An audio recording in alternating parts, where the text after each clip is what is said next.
Hey, everybody. Welcome, welcome to Hidden Horror. Thank you for spending this time with me.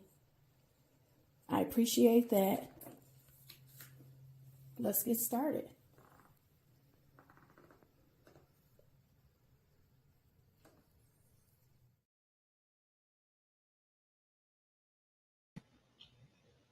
Hey, everybody. Happy Saturday. Happy Labor Day to you if you're celebrating Labor Day on Monday. I'm here today to bring you some safety tips for back to school time. So, welcome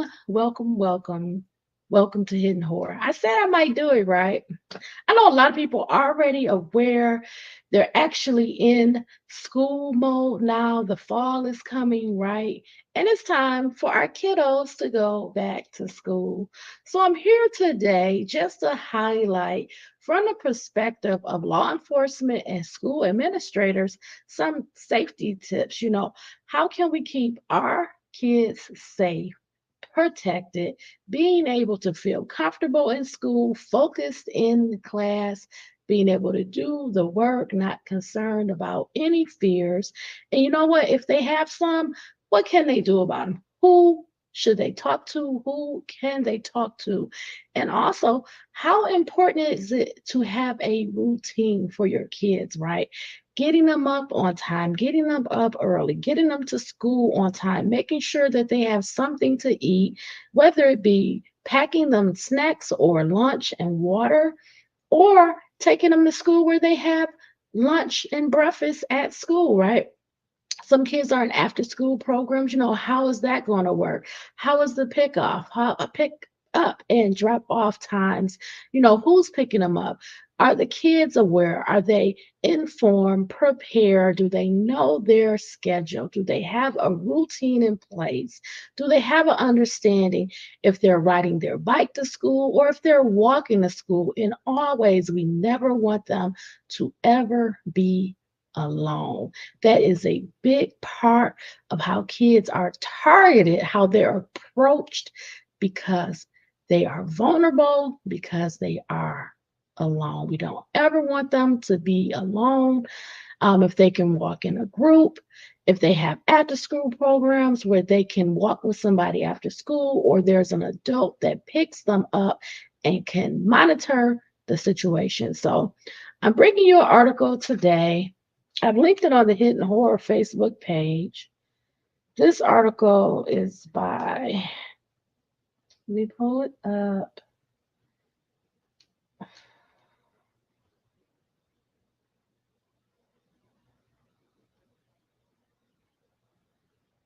It's by the redcross.org. And this is going to give us just a few safety tips that you can kind of go over with your kids. The main thing always is communication, talking to them, preparing them, getting them ready for the new school year, what the plan is, meeting and greeting their teachers, communicating with them, knowing what time the kids get out of school, what time is the drop off for kids. If there's an early dismissal, do you have the school year schedule, right? Um, all of that. So let's get started. The article is on the American Red Cross page, redcross.org. It's titled Safety Checklist to Follow as Students Head Back to School. It's written August 6, 2024. Okay. Parents of younger kids, especially those going to school for the first time, should make sure the child knows their phone number, address, how to get in touch with their parents at work, how to get in touch with another trusted adult, and how to dial 911. So, really, at a very early age, these are basic things you really need to teach your kid, they need to know their full real name. They need to know not just mom and dad, but what are your names? They need to know their phone number. How do they get in contact with you? They need to know that phone number. If something comes up, they need to know their home address. Where do they live? Can we go to the parent's house, knock on the door, try to see if there's someone home, or can we leave a note, right? That's very, very important. And at a minimum, at a young age, if there is ever an emergency situation, or if they feel fear, threat, or anything like that, they need to know they can call 911. Okay. As we near that time of year when kids head back to the classroom, the American Red Cross offers this checklist you can follow to help make sure your student is safe. If your student is younger or going to school for the first time, teach them. Teach them their phone number, address, how to get in touch with their parents at work, how to get in touch with another trusted adult, and how to dial 911. So it's important. When you fill out paperwork at the school, you want to have multiple people listed. Is mom on the list? Is dad on the list? Is grandma, grandpa? Is there uncle or aunt? Somebody that can step in to pick the child up, or if there's an emergency situation, they would be able to call them and they would answer.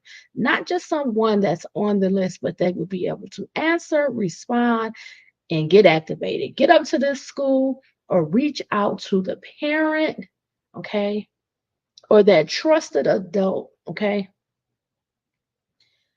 You have to teach the kids not to talk to strangers, not to talk to a stranger.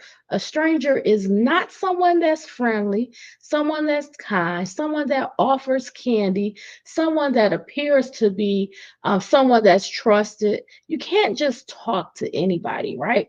And you can't accept a ride from someone that you don't know. You cannot get in the car. I don't care if it's cold or raining. You can't get in the car with a stranger. You really don't want your child to have to ride a bike or walk to school in bad weather.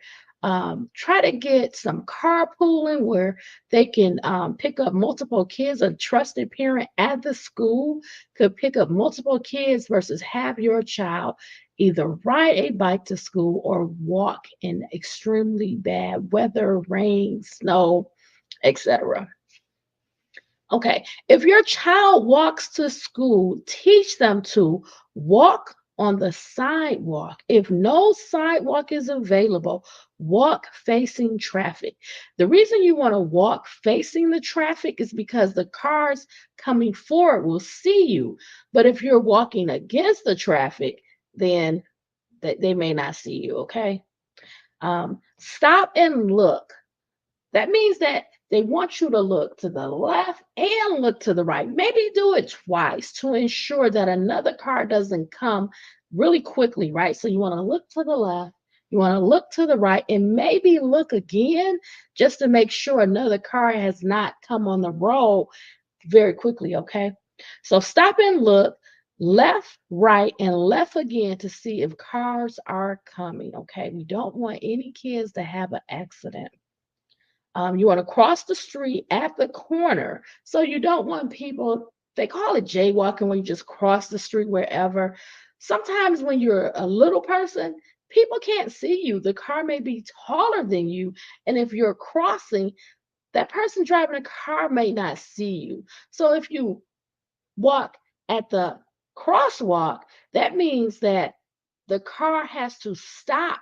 They have to look to make sure there's no kids that are trying to cross or pass. They have to wait and allow you, the pedestrian, to walk. Okay, that's very, very important. So cross the street at the corner, obey traffic signals, and stay in that crosswalk. You never want to run into the street or cross between parked cars. Now, Sometimes kids are outside, they might have a ball or something, and it will kind of bounce into the street. And kids not thinking and not looking up, they may try to chase behind that ball, and that ball will bounce right into the street. And if they run right into the street, that car doesn't have time to immediately stop. So you don't want an accident from that. You don't want to ever run into the street, and you don't want to cross the street between parked cars, because what if that car moves? Maybe you can't hear it. That's another thing. If you're walking around with the earbuds or the headphones, you don't want to keep them both in, because you may not hear something. Sometimes you can hear a car before you see the car. So you want to make sure that you're alert, and not just for cars, but for people also. You could overhear a conversation. You can maybe feel that someone is coming up or following you. So you want to be alert, and putting both earplugs in or a headset in while you're walking, it may remove you from being alert and aware. Okay, so don't do that. Okay, you want to, if your student takes the bus to school, you want to teach them to get to their bus stop early and stand away from the curb while waiting for the bus to arrive. So you want to come early, not just on time, because what if that bus route is early that day? You don't want to miss your pickup time, because then possibly you could be passed up, and then someone has to now bus you off to school, drive you to school. So you want to try to get to the stop early so you can prevent that. But also, you don't want to stand too close to the curb, because you don't want passing cars to be in your space while you're standing there waiting. Just take a few steps back. It's okay. They'll still see you. They know that that is a stop, that is a designated pickup stop. So they will still stop and see you. So don't stand close to the curb. They want you to board the bus only after it has come to a complete stop and the driver or attendant has instructed you to get on. And on board the bus, never get on an alternate one. So if there's more than one type of bus that's coming in an area to pick you up, you really want to make sure you get on the right bus. In some cities, buses have numbers, or they will be assigned a location where the stop ends or begins, or they'll have a name. So you want to make sure that you're getting on the right bus. You don't want to get on the wrong bus, because it's not going to take you in the direction and designation that you need to go. So you want to be careful about that. So you want to stay in clear view of the bus driver and never walk behind the bus. Now, when you when you're getting off the bus, you want to think about the driver always needs to see you. So when you get off the bus, step to the side. Don't walk in front of the bus or behind the bus. The driver always needs to see you when you exit. So step to the side, allow the bus to pull off, and then you move. That keeps everybody safe, and you're out of the bus's areas where they cannot maybe see you. Now, if your student rides a bike to school, you want to always teach them to wear a helmet that keeps them safe.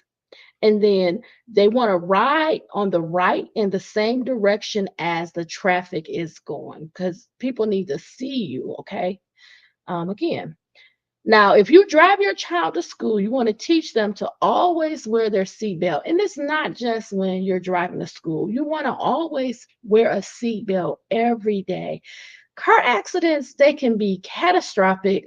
They can be deadly. So that seatbelt is buckling you into that car. So if there was a crash, for example, you don't want to be ejected out of the car. You don't want to fly through a window, because the power of the accident can literally lift you up and out, and you're going to your body's going to crash through that window. So that safety belt keeps you securely in the car, and you will have less damage in an accident. Okay.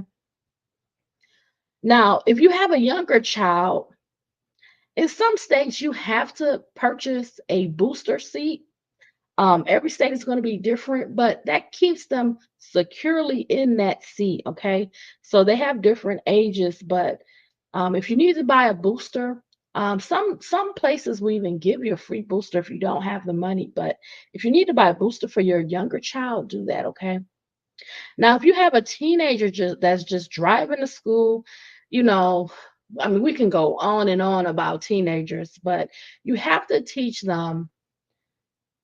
You really want to teach them patience. You want to teach them to learn the role, learn to not just drive for yourself, but you have to drive for other people because you could be doing the right thing, but you always have to anticipate the other drivers possibly doing the wrong thing. For example, running a red light, cutting you off, sharply changing lanes, some speeding, possibly, all kind of scenarios, right?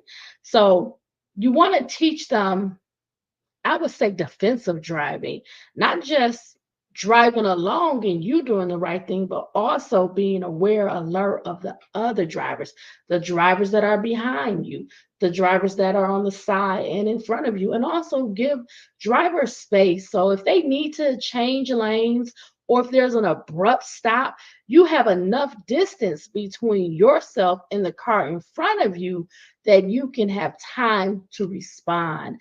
So typically, I would say keep at least two car lengths. And if you're a new driver and you're not that comfortable, avoid areas that would be high traffic where the speeders are. Maybe even avoid the highway until you have more driving experience. And if you can get to school early or if you can get to where you're going early and on time, do that because then that won't put any pressure on you. If you know when 15 minutes before school starts, it's congested, it's so many cars, it's frustrating. People are cutting people off, people are trying to get to work and they're rushing. Try to show up 30 minutes early. If you're allowed to get into school 30 minutes early or just get into the parking lot to where you can park, please do that. Don't put yourself in a position where all of the people that are running behind that show up 5, 10 minutes to drop their kid off, and it's a lot of them. Now you're under pressure. You're rushing. You don't want to have to make any decisions under stress or frustration. So try to get there early, okay? And do not use your cell phone, teenagers. And make sure you buckle your safety belt also. You got to put the phone down. Um, Unless it's driving directions, and you can do the driving directions before you start driving, and you can set your phone down and listen to the driving directions, but you cannot hold your phone while you're driving or talk on the phone or, be on social media, whatever, or using the phone. You have to put the phone down, please. Okay. That's for your safety. And typically, you can't drive with a cell phone anymore. And if you have to make phone calls, just get you a Bluetooth or headphones. And that way, if you're talking, you're not holding your phone. The conversation is in your ear. That is the best way to go. But make sure you use your safety belt and then don't use your cell phone to text or make calls and avoid eating or drinking while driving. Now, I've seen all kind of stuff in the morning from eating, drinking. I've seen people do their hair, do their makeup, like literally they pull down the visor and they're like applying makeup and lipstick. Like, please don't do any of that. Don't learn any bad habits that you carry forward that could really take your attention away from driving and off the road and off the wheel. Your hands have to be on that wheel, okay? If you're considering getting your student a cell phone, you can download the free Red Cross First Aid and Emergency app to give them access to first aid tips for common emergencies and real time weather alerts. Find the app in smartphone app store by searching for the American Red Cross or going to redcross.org/apps. If your student is joining a sports team, make sure that they wear protective gear such as helmets, protective pads.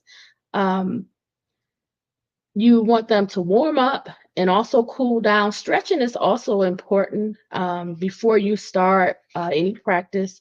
You want to be careful to look out for others, and you want to know the location of a first aid kit and an AED. And that's just in case there's an emergency. And also, get the help of an adult. Alert someone else. Call 911 if an emergency occurs. Drivers should slow down as children head back to school. Know that yellow flashing lights indicate the bus is getting ready to stop. Motorists should slow down and be prepared to stop.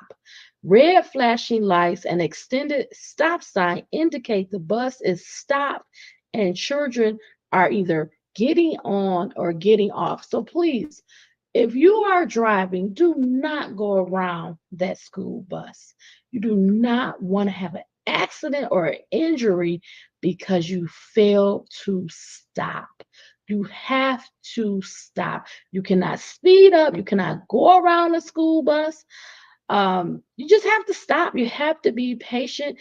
And if you're riding behind a school bus and you feel like it's going to take a lot of your day, at the earliest appropriate time where you can turn in a different direction to get away from the school bus, do that. But do not go around that school bus. You have to stop. Motorists must stop when they are behind a bus, meeting the bus, or approaching an intersection where a bus is stopped. Motorists following or traveling alongside a school bus must also stop until the red lights have stopped flashing. The stop arm is withdrawn and all children have reached safety. This includes 2 and 4 lane highways. If physical barriers such as grassy medians, guide rails, or concrete median barriers separate oncoming traffic from the bus, motorists in the opposing lanes may proceed without stopping. Do not proceed until all the children have reached a place of safety. So, those are just some tips from the American Red Cross. Now, I'm going to share 4 videos, and they're from the perspective of law enforcement, also school administrators, because they are the ones that are dealing with issues that come up, emergency situations, and also they are the ones that work with our kids, and they know the importance of school safety, the behaviors in class, how to make sure that people are following the rules. The rules are in place so that everybody stays safe. So let me share my screen. And these are short videos. All 4 of them won't even take 10 minutes.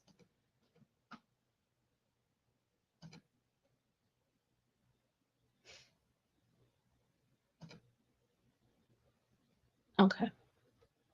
So I'm going to enlarge it. The first video is called Back to School Safety Tips, and it's provided by City of Placentia. Okay.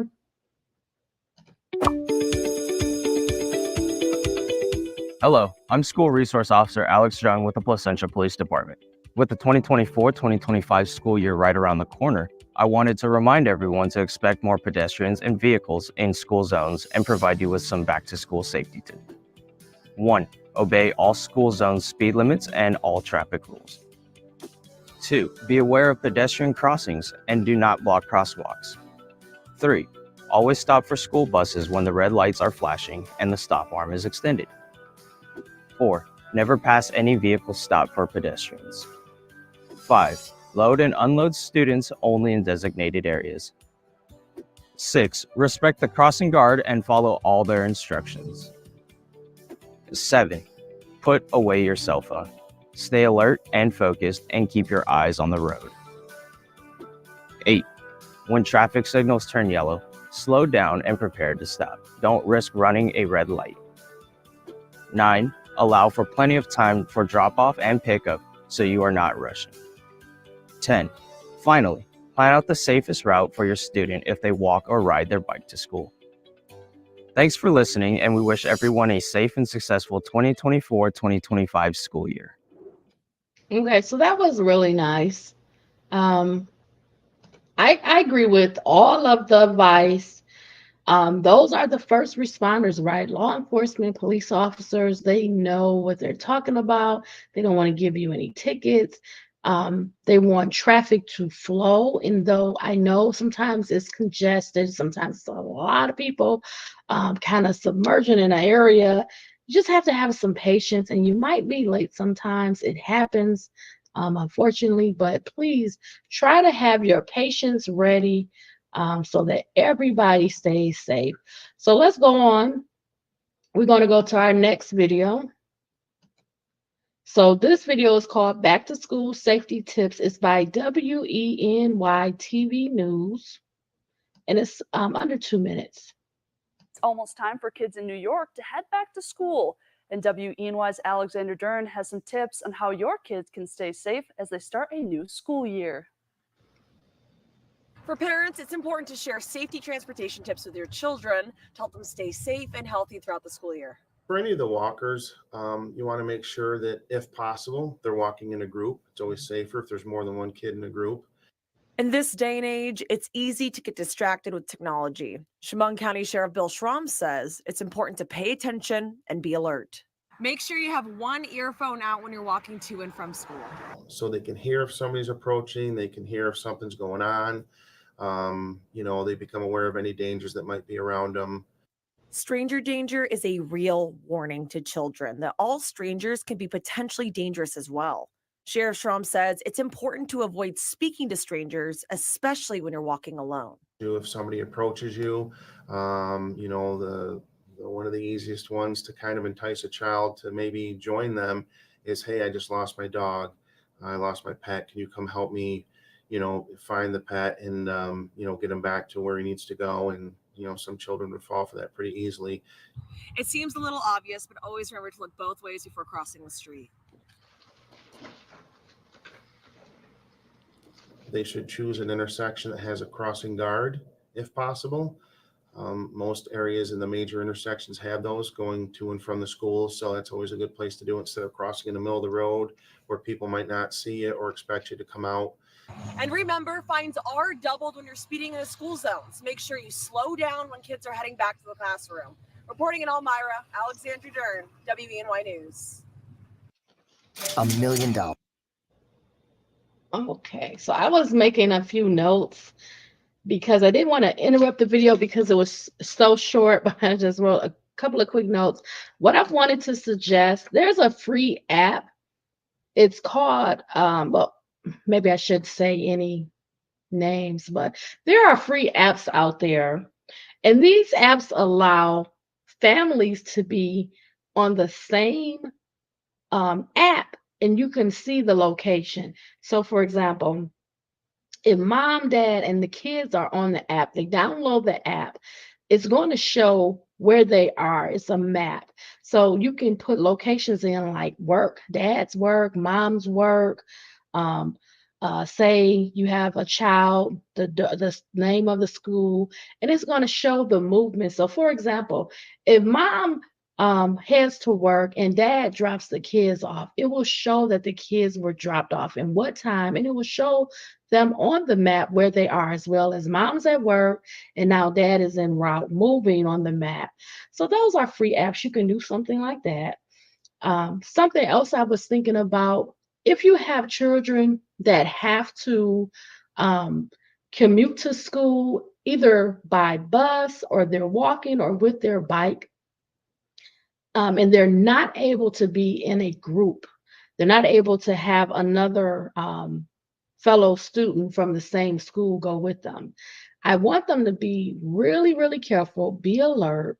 For example, if someone tries to drive up and actually get them to get in the car, do you need a ride? Oh, it's bad weather. Oh, it's cold. Oh, it's snowing. Oh, it's rainy. Get in the car. I'll take you to school. Where are you going? Most cases, it's very hard for a car to just turn around quickly. You have to move you usually can't just turn around in the middle of the street. You have to go find an opening that you can pull up in and turn around. That's quite a bit of time. I always told my daughter when she was younger, she never walked to school. She never was alone. She always was dropped off and picked up, and I had a schedule between herself and her dad, and we worked together. And when I wasn't able to pick her up when she was released from school, she was in after school programs, Latchkey, for example.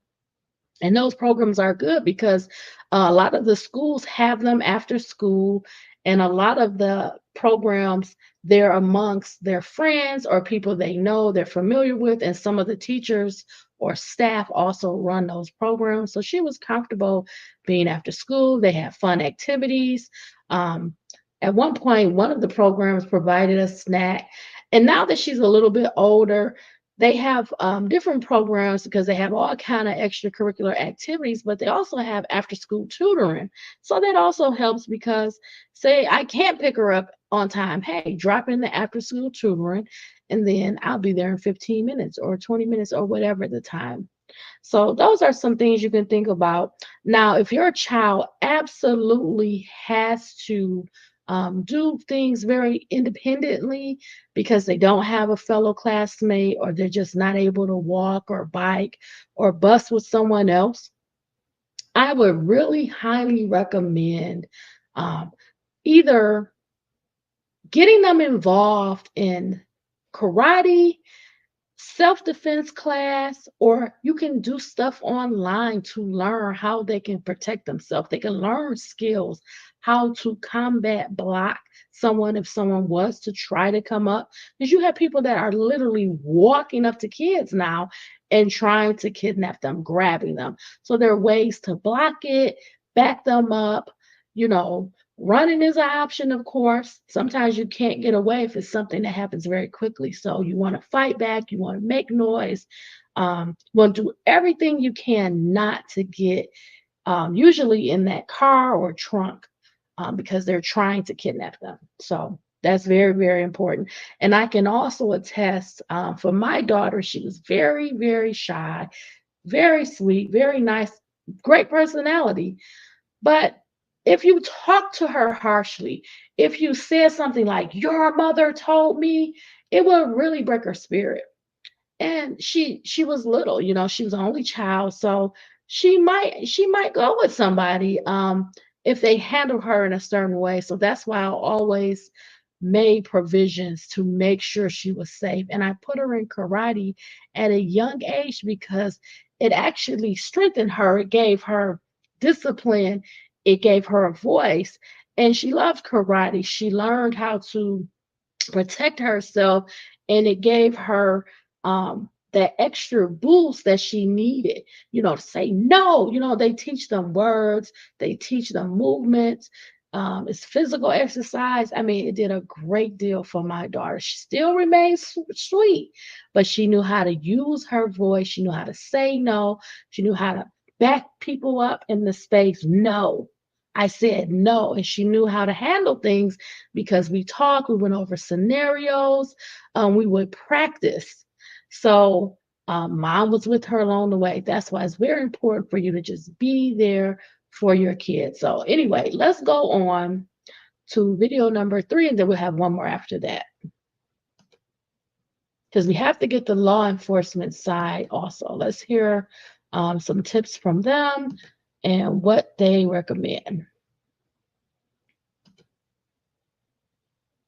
So this one is from Texas Department of Public Safety. It's titled Back to School Safety Tips for At Home and After School. Because you know what?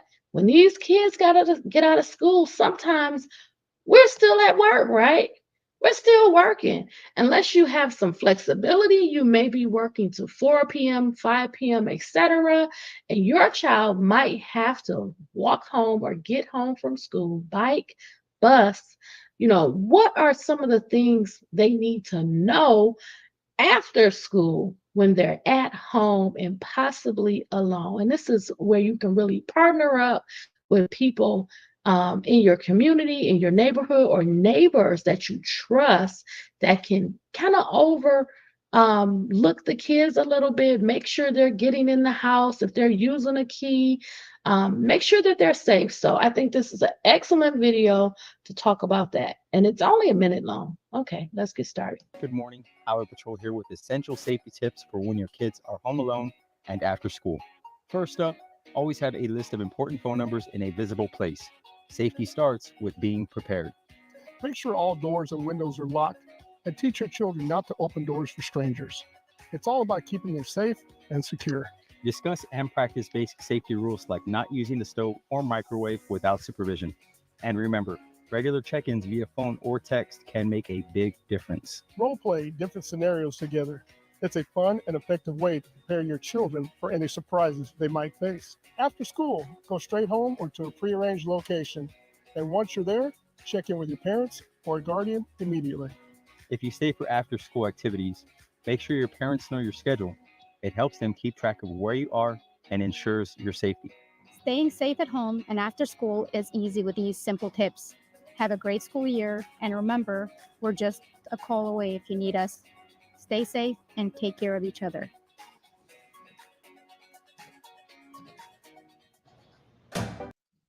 Okay, I really love that video. I want to add a couple of things. So I think it's important that we notate that it's not that the children are gullible all the time. Sometimes you have someone that is focused on just doing something bad. What I would recommend, I don't think children that do not have any adult supervision should ever answer the door. And when I say answer the door, I mean don't go to the door. Don't say, who is it? If there's no adult that is there, they should not answer the door at all. If they feel threatened in any way, call 911 and reach out to that emergency list, whether that be mom, dad, aunt, uncle. If there's someone that lives very close, a neighbor, reach out. Because when you answer that door, your child has no intention of letting someone in. So why answer the door? I would tell my daughter and my nephew when they were younger, you don't answer the door to anyone. I don't care who it is. I don't care who knocks on I don't care if it's somebody dressed up as a police officer. I don't care if they say they work for the city, they work for the utility company. You don't answer that door at all. Because guess what? That person can come back, they can leave a note. If it's a package, they can leave it at the steps, or I can come and pick it up. Don't answer that door for anybody. Don't open that door at all. That keeps you safe. And if you feel threatened in any way, call 911, call me, and all of that. And if you know your child has to be alone, what I would honestly recommend, I would recommend getting some inexpensive cameras. I've been told that they have these new light bulbs that are cameras now. They're under $20 each. Get these cameras for your front porch. And then if you have a backyard where you can put a camera out there, get a camera, because you will be able to access that camera online anytime. And you can get notifications. You can get a motion sensor. So if something is happening, you'll get an alert and you can get there, or you can send someone there, or ask the neighbor, or if you have a family member that lives close, hey, go check on the kids. I'm seeing this. Or you know what, work, I got to go. I have a family emergency. I'm out of here. So there is ways to try to assist and support you when you can't be there, because everybody doesn't have that flexibility. It's childcare is very expensive and it's challenging. So you want to look at that. Now, what I do want to say is I believe in carpooling. I didn't have to do that, but what I did do when some of my nephews were younger, I had to take them to school because, hey, their parent, they're at work or they're going to work. So I would bus them to school. I would get them, pick them up. Sometimes we would get breakfast in the morning if we had time. But if I'm picking up, 3, 4 kids, you got all these kids that have to be ready on time, and sometimes that's challenging. But when we had times where we were early, we get food before they went to school. And I go to 3 and 4 schools every morning. And that was my job. And I didn't have a problem doing it. I go pick them up. I get them in there. I talk to them. We have conversations. Hey, have a great day. I could take them to the first school. Maybe one jumps out. Take them, go to the next school. Maybe one jumps out. Go to another school. Maybe two jumps out. Hey, it was what it was. And we did it, and we did it as a team for years. So that's another thing. The carpooling, I did that. The last thing I want to say, for when your kid is at home after school and there's no parent there, there are ways that you can provide for them without you even being there. I learned very early on different things. I would say, for example, I would cook, but I would cook 3 meals in one day. So my child, for example, if they had to eat something, they could just use their microwave. When they were young, no cooking on the stove, no. I would have prepared food. So I could make, for example, in one sitting, I might make some spaghetti. I know they like something very easy. I might have something like a cheeseburger made for them. That's all they have to do is microwave it. I might have something, I don't know, like a pasta or whatever. I would have things sometimes that I cook, but I also had a lot of things that I didn't cook. I would have things like lunch meat, they could go and make a sandwich. I would have things like those cup noodles and the ramen noodles they could microwave. I would have bread for peanut butter and jelly. I would have milk with cereal options, cereal that they liked. So when they came home, they're usually hungry, right? From school, they've had a long day. So I'd have things that they could easily eat, besides other things like um, the Viennas. They like those at one point. Just the pizza rolls. They could just get the pizza rolls out of the freezer and microwave them. The frozen pizza, I can't remember what they're called, but just different things that they liked. Frozen dinners, you're paying $2, $3. They even have some that are $1. Smaller portions, they can microwave them and they have something to hold them over until dinner. Crackers are great. They could have cheese and crackers, or if you do lunch meat, they could put lunch meat on them. I could just think of just so many things where they're not going to be hungry. So those are things that they can prepare for themselves, pretty much quickly eat, use the microwave, put the dish in, and start their homework. So I just want to say that. So, okay, we have our last video. And this is from a administrator's, school administrator's perspective. This video is by Kid Check. It's titled Back to School Safety Tips. So let's listen. Back to school. It's a great time to partner with families to improve child safety. For many families, back to school is exciting, a time of new beginnings. But for some, there's increased stress and anxiety over the well-being and safety of their children. Families are always interested in how to equip and prepare their children to stay safe. As a leader, you may receive questions on how families can safeguard their kids.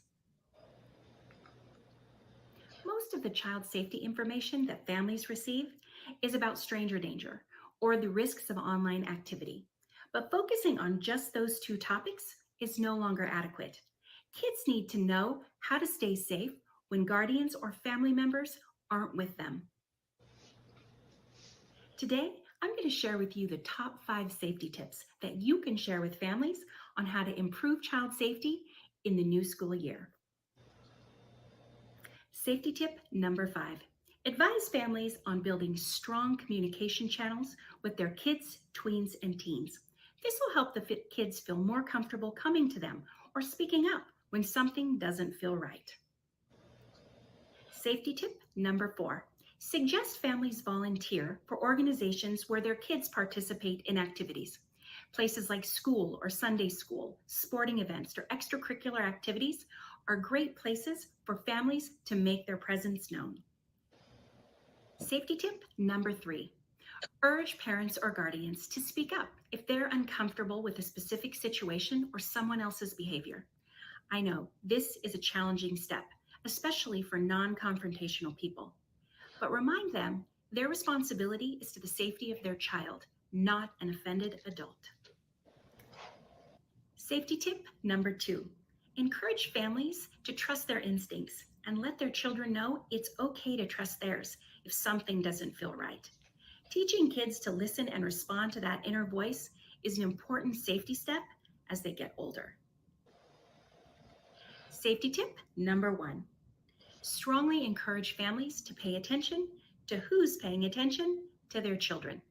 Suggest they immediately stop any activity where an adult is isolating or singling out their child and not including a parent or guardian in the discussion. Well, that's all I have time for today. For more safety tips, visit kidcheck.com/blog and search under safety tips. Yeah, I really enjoy hearing from the different perspectives. I think what I get out of that last video, 3 things. One, if you want to know what's going on in school, particularly at the school and in the classrooms, become a volunteer. All schools need support. They need you. They need the help of parents. And that could be something as being a lunch aide. You might be able to do some tasks in the classroom. They might have some administrative things that can be done. It could be cleaning up behind the kids. Whatever the school needs, be there to support the school, which means that your child is going to see you there. And you might have to do a background check. I know every year I have to do a background check as a volunteer, and I don't have a problem doing it. They know I am. But like I said, it's been over 10 years. I'm not going anywhere. It's important to me, and it shows my daughter a lot of leadership. It's opened doors for her and connections with her that she would not have gotten if I did not start volunteering when she was 4 years old. Okay. So that's really a big deal. It's a help to the school, but it also gives your child a sense of comfortableness when parent is sometimes around, not necessarily in their classroom, but at the school working and being a support to the administration. So that's a really big one. The other one is if there's something off, something wrong, or something that makes your child feel uncomfortable, you always want to have that open line of communication where they're comfortable and they feel trusted in sharing their feelings with you. That should be happening at the school if it happens at the school, but depending on who the issue is with, it may not. Just always be asking your child and noticing, how was your day? What happened today? Anything? What's going on? What's new? How are your classes going? Every school year, I ask my daughter, please send me a list of all of your classes. Tell me where you're going to be every hour. So if I do need to send her a text, I know, oh, she's in chemistry now. She's not responding. Oh, well, she'll probably respond to me because she's in 3rd hour lunch, for example. I have that expectation because I know how her day is going. I also asked her to tell me what floors you're going to be on. So if you're in English and you're on the 4th floor, okay, I know where you are at the school. So if there was an emergency, mom knows. Okay, she's on the 3rd floor, she's on the 6th floor, the 1st floor, whatever. I want to know where you're at in that building at that time. Because even if you have an app, it's only going to show location, but it's not going to give you an idea of where the child is. So you want to know where they're at in the school during the day. So that's also important. And just you want to keep that open communication where they are comfortable, letting you know what's going on. And then if you don't want to get an app, you can also always have your child communicate via the phone with phone calls or text messages. Hey, mom, I just got home. I'm in the house now. If you have a job where you can't answer the phone, you could be a 911 operator for all I know. You could be a telephone operator for a bank for all I know. Maybe you can't talk on the phone, but you may be able to view a text message and just let your child know, hey, I made it in today. This is what I'm doing. I'm working on my homework. Whatever. Just keep that communication so you know their movements. Particularly if your child enters the house, I don't see a reason for them to really go out of the house before you get home. They probably could wait. I would say don't allow them just outside with the door unlocked or, wandering around, lingering around. Um, have them wait until you're home or an adult is home or somebody that's older, 16 and older, that can really supervise and be aware and alert while they're waiting for you or another adult to come home. So, those are my safety tips for back to school. I hope it helps you. I hope you learn something. I hope you can apply it, share it. And I did it not because I really think you need it, but I also feel like it's important to talk about safety at this time because the kids are going back to school and you want to be prepared. You want them prepared. You don't want them to be antsy or worried, and you want to have a plan, a schedule in place to lay it out so that everything is moving smoothly. You have to communicate, you have to talk, you have to meet and greet those administrators at the school so everyone is on the same page, providing a safe place for the learning to occur. Okay, so thank you for spending all of this time with me today on this important subject, back to school safety. Safety for our kids during school, headed to school, and after school, right? So please remember, stay smart, stay safe, stay savvy. I want you to be well, all my friends. Thank you for spending this time with me. I will see you in another video soon. Bye, everybody. Bye.